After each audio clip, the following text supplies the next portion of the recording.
হঠাৎ ঈশিতাপুর মিষ্টি খেতে ইচ্ছে করছে, আর সেটাও আমাদের বাসার কাছের মিষ্টি না, বেশ দূরের থেকে মিষ্টি খেতে ইচ্ছে করেছে। তো আমার কাছে যেহেতু আবদার করেছে মিষ্টি খাবে, তার ইচ্ছে করেছে। আর আমি আমার ঈশিতাপুর সব কথা রাখারই চেষ্টা করি, কম বেশি হাতে গোনা দুই একটা বাদে আর কি।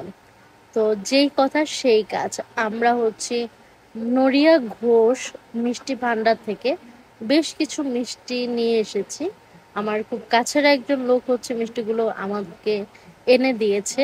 তো এই জায়গায় বেশ কিছু মিষ্টি ছিল। মিষ্টির নাম আমি সঠিক জানি না, কারণ হচ্ছে মিষ্টিগুলো আমি গিয়ে আনিনি। গিয়ে আনলে হয়তো বা জিজ্ঞাসা করতে পারতাম। তবে মিষ্টিগুলো খেয়ে টেস্ট করার চেষ্টা করছিলাম যে আসলে কোনটার কেমন টেস্ট। আর মিষ্টিগুলো মোটামুটি ভালোই ছিল। ঈশিতাপু এর আগে এই দোকানের মিষ্টি ভান্ডার দোকানের মিষ্টিগুলো খেয়েছে, আর এটার মূলত অরিজিনাল দোকান হচ্ছে নড়িয়াতে, আর এই মিষ্টিগুলো হচ্ছে শরীয়তপুর থেকে আনা হয়েছে। তো এরপর হচ্ছে আমার টেস্ট করার পালা, যেটা ঈশিতাপু একদমই মানতে পারতেছিল না যে আমি হচ্ছে ঈশিতাপুর আগে টেস্ট করতেছে। আর ঈশিতাপু আর আমি যেহেতু একদম ফ্রেন্ডের মতো আর কি, তো বুঝতেই পারেন যে একটা ফ্রেন্ডের মধ্যে কি হতে পারে। তো আমি হচ্ছে ক্যামেরাটা ঈশিতাপুর হাতে দিয়ে তারপর হচ্ছে প্রত্যেকটা মিষ্টি টেস্ট করতেছিলাম।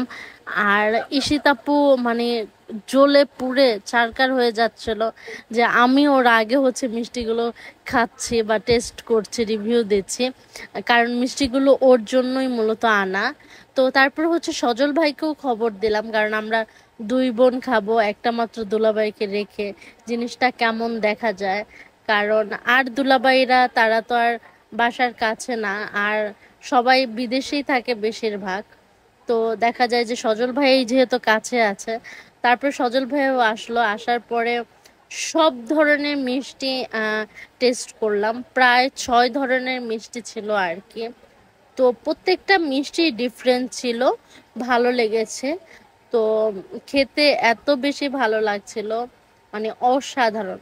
দেখতেই পাচ্ছেন মানে মিষ্টির মধ্যে মিষ্টির শিরাটা এবং মিষ্টির যে মালাইটা ছিল, এটা অসাধারণ ছিল। আপনারা যারা শরীয়তপুর যাবেন অবশ্যই খেয়ে আসতে পারেন নড়িয়া ঘোষের মিষ্টি। তো আম্মিকে বললাম একটু খাও, ও হচ্ছে খাবে না, কারণ ফোন দেখতেছিল এই জন্য। তো তারপরে হচ্ছে ঈশিতাপু তো একদম তাড়াহুড়ো করে সব মিষ্টিগুলোই খেয়ে ফেলছে। তো এরপরে হচ্ছে রসমালাই খাবার পালা। রসমালাইটা আমরা ভেবেছিলাম পরে খাবো, কিন্তু ঈশিতাপু বললো যে না, এখনই টেস্ট করি। তো সজল ভাইয়া হচ্ছে রসমালাইয়ের প্যাকেটটা হচ্ছে খুলে দিচ্ছে। আর আমরা যখন মিষ্টি খাচ্ছি তখন কিন্তু অনেক রাত হয়ে গিয়েছে, কারণ সজল ভাই আস্তে আস্তে অনেক রাত হয়ে গিয়েছিল। তো রসমালাইটাও আমি আগে টেস্ট করছি। তো রসমালাইটা আমার কাছে আহামরি অত ভালো লাগে না, কারণ আমাদের এইদিকে বিলাসপুরে আরেকটা রসমালাই আছে, এটাও অনেক মজা। বাকি 2-3 দিন আগে আমি আরেকটা রসমালাই খেয়েছিলাম, ওইটাও অনেক মজা। মিষ্টি খাই কেমন লাগে? খুব সুন্দর। সজল ভাই তোমার কাছে কেমন লাগছে? মজা মজা।